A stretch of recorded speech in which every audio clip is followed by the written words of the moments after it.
كل طلعة نهار بتصبح على كل دار وتنادي، بهدي التحية لأبويا وأمي وجوزي وولادي، ده أنا من غيرهم أتوه وأبعد عن ظل أجدادي، وفي حضنهم عرفت معنى الحنية والحب لبلادي، وتعلمت إن المحبة زي خير الأرض بتطرح خير وتهادي.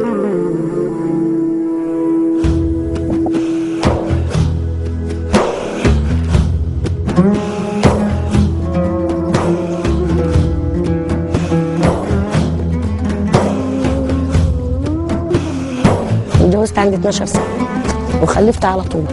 يعني أنا الوقت عندي 38 سنة ومعايا 5 عيال. ابني الكبير عنده 25 سنة مع بكالوريوس تجارة، ومعايا التاني واخد دبلوم صناعة، ومعايا محمد معاه دبلوم صناعة برضه، واشرف لسه في تانية دبلوم، وشيماء بنت واحدة بقى فدخلنا برضه المدرسة في تالتة. وابوهم فلاح. انتوا عارفين المعاش والغالة والعلام، العلام بياخد ايه واديك شايفه بنخبز عيش محدش يرضى ياكله في مصر.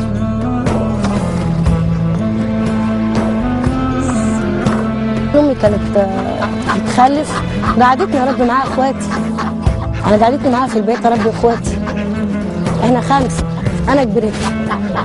دلوقتي بقى العلام برضه كده. زمان كان البنت عندها 10 سنين اخدها لغايه تعزق قدام بنتي بنخليها برضه اهو عشان تستفاد بحاجه. هنعمل ايه؟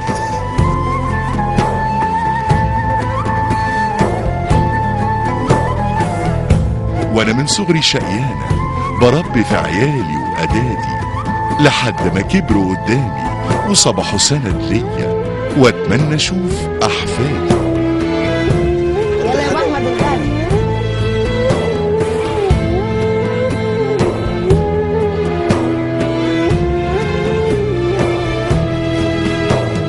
الرحمة حلوة، يعني يبقى فيه ذوق في كل حاجة، مش غلا في كل حاجة.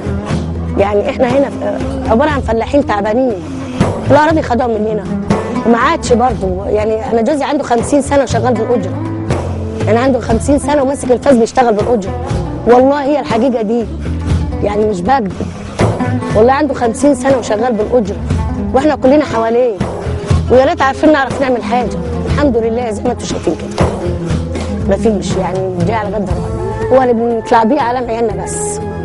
هو اهم حاجه عندنا العيال يتعلموا بس، اهم حاجه علامهم، ويا ريتهم بس اللي يتعلم يلاقي شغل، وهو متعلم قاعد في البيت اهو.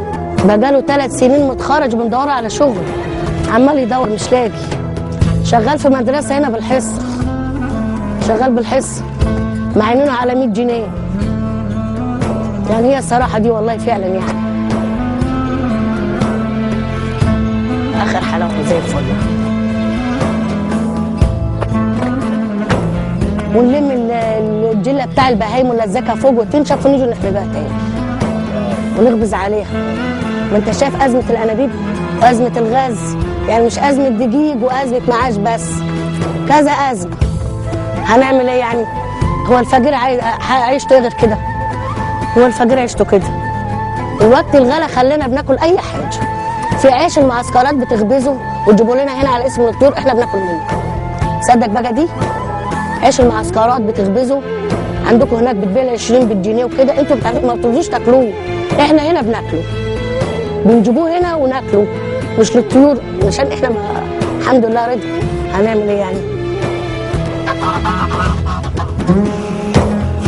وطول عمري راضية بحالي والدنيا ستراني، والناس لبعضيها ودايما بقضيها في سعادي.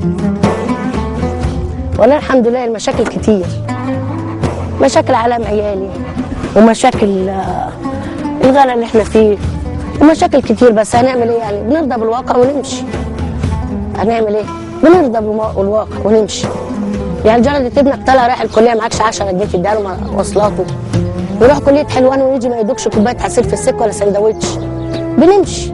هيعمل ايه يعني؟ رجعت اخبط على جارتي كده واقول لها عايزين 2 جنيه عشان يجيب طعميه وفطار الصبح. برضه يعني مشاكل كتير احنا اساسا، بس هنعمل ايه؟ الحمد لله حمد ربنا وماشيين. عندنا هنا لما بتكون واحده لوحدها ومزنوقه بتندى على جيرانها، تعالوا ناولوني، تعالوا ساعدوني، تعالوا كده، يبقى الحبايب ملمومين مع بعض. ولو واحده ما عندهاش عيش تخبط على التانيه تاخد منها عيش. واحده مزنوقه، واحده معهاش مصاريف بيتها، ناخد من بعضنا. ودي لخالتك سعاد الرفيع. ماشي. ودي دي ولا ايه؟ انا هاخد، انا مش هاخد يعني ماما ساعتها وخلاص. نحب نخدم بعضنا، نتجمع برضو كده ونخبز الرقاق ونعمل جرس العيد ونعمل ضرايب كل حاجه. نخبز ونعمله مع بعضنا ونساعدوا بعضنا يعني، ونخلص شغلتنا مع بعض وكل واحده بتروح بيتها.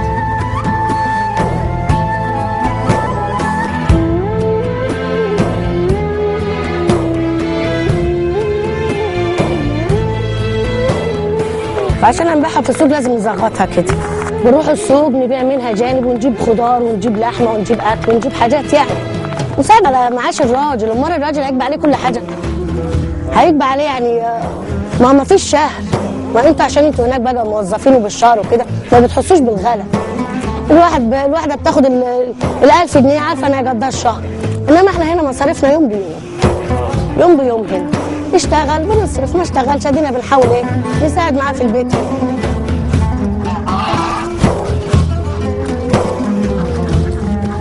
يعني الكتكوته صغيره اللي بتشتريها بنزعل عشان هم دول مصدر رزقنا.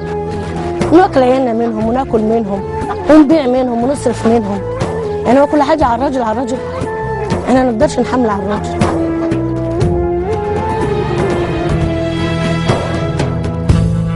النفر بتاخد تحتين ب 40 جنيه. هي بتبذل بدل النفر ب 40 جنيه. وإن كان غموس قليل بقول الحمد لله على نعمته في حياتي. تحس في كل بيت مشكله. المكان عندها عيل عيان، المكان عندها جثه تعبان، المكان حالتها على جدها. يعني ظروف وبنعديها. هنعمل ايه يعني؟ مفيش حاجه يعني بتزعلني زياده عن اللازم. يعني هنعمل ايه؟ ما هو زي خناقه. هنعمل ايه يعني؟ ما نندمش بقى على كان عيل باص في المدرسه كده، انما هنعمل ايه؟ الحمد لله ماشي.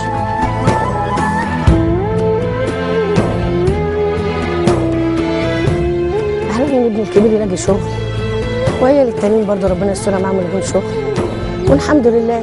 والعيشه بس تتهاود عشان الدقيق غالي، والرز هنا ب4 جنيه و5 جنيه، والانابيب مش لاقينا زي ما انت شايف كده. يعني العيشه الحمد لله يعني هنا زنقه بطريقه مش معقوله.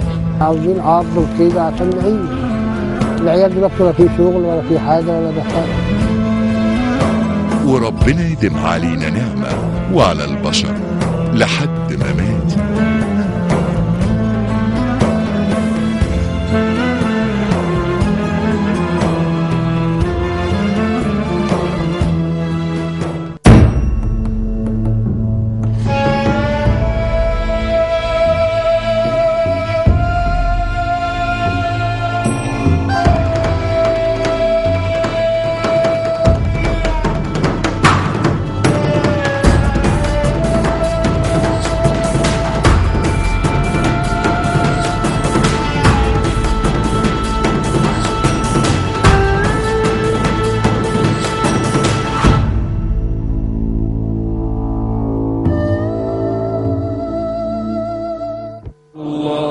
الآن مع تطبيق مناسك الحج يمكنك معرفة جميع خطوات ومناسك الحج والمواقيت الزمنية